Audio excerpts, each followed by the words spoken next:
ഉൽപ്പത്തി പുസ്തകം 15 അധ്യായം. അതിന്റെ ശേഷം അബ്രാമിന് ദർശനത്തിൽ യഹോവയുടെ അരുളപ്പാടുണ്ടായതെന്തെന്നാൽ, അബ്രാമേ, ഭയപ്പെടേണ്ട, ഞാൻ നിന്റെ പരിചയും നിന്റെ അതിമഹത്തായ പ്രതിഫലവുമാകുന്നു.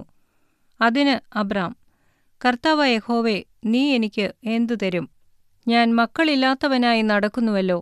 എന്റെ അവകാശി ദമ്മേശെക്കുകാരനായ ഈ എലിയസർ അത്രയെന്ന് പറഞ്ഞു. നീ എനിക്ക് സന്തതിയെ തന്നിട്ടില്ല. എന്റെ വീട്ടിൽ ജനിച്ച ദാസൻ എന്റെ അവകാശിയാകുന്നു എന്നും അബ്രാം പറഞ്ഞു. അവൻ നിന്റെ അവകാശിയാകയില്ല. നിന്റെ ഉദരത്തിൽ നിന്ന് പുറപ്പെടുന്നവൻ തന്നെ നിന്റെ അവകാശിയാകും എന്ന് അവന് യഹോവയുടെ അരുളപ്പാടുണ്ടായി.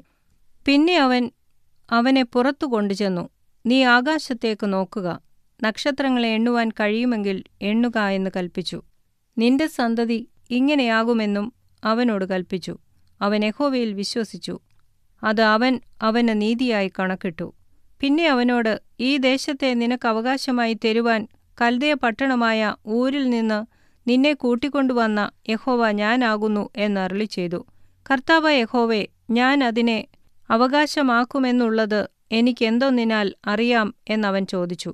അവൻ അവനോട്, നീ 3 വയസ്സുള്ള ഒരു പശുക്കിടാവിനെയും 3 വയസ്സുള്ള ഒരു കോലാടിനെയും 3 വയസ്സുള്ള ഒരാട്ടുകൊറ്റനെയും ഒരു കുറുപ്രാവിനെയും ഒരു പ്രാവിൻ കുഞ്ഞിനെയും കൊണ്ടുവരിക എന്ന് കൽപ്പിച്ചു. ഇവയൊക്കെയും അവൻ കൊണ്ടുവന്ന് ഒത്ത നടുവെ പിളർന്ന് ഭാഗങ്ങളെ നേർക്കുനേരെ വച്ചു. പക്ഷികളെയോ അവൻ പിളർന്നില്ല. ഉടലുകളിന്മേൽ റാഞ്ചൽ പക്ഷികൾ ഇറങ്ങി വന്നപ്പോൾ അബ്രാം അവയെ ആട്ടിക്കളഞ്ഞു. സൂര്യൻ അസ്തമിക്കുമ്പോൾ അബ്രാമിന് ഒരു ഗാഢനിദ്ര വന്നു. ഭീതിയും അന്ധതമസ്സും അവന്റെ മേൽ വീണു. അപ്പോൾ അവൻ അബ്രാമിനോട്, നിന്റെ സന്തതി സ്വന്തമല്ലാത്ത ദേശത്ത് 400 സംവത്സരം പ്രവാസികളായിരുന്ന് ആ ദേശക്കാരെ സേവിക്കും. അവർ അവരെ പീഡിപ്പിക്കുമെന്ന് നീ അറിഞ്ഞുകൊള്ളുക. എന്നാൽ അവർ സേവിക്കുന്ന ജാതിയെ ഞാൻ വിധിക്കും. അതിന്റെ ശേഷം അവർ വളരെ സമ്പത്തോടും കൂടെ പുറപ്പെട്ടു പോരും. നീയോ സമാധാനത്തോടെ നിന്റെ പിതാക്കന്മാരോട് ചേരും. നല്ല വാർദ്ധക്യത്തിൽ അടക്കപ്പെടും. 4-ാം തലമുറക്കാർ ഇവിടേക്ക് മടങ്ങിവരും. അമോര്യരുടെ അക്രമം ഇതുവരെ തികഞ്ഞിട്ടില്ല എന്നരുളിച്ചെയ്തു.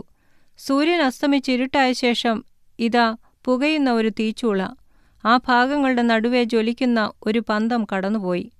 അന്ന് യഹോവ അബ്രാമിനോട് ഒരു നിയമം ചെയ്തു.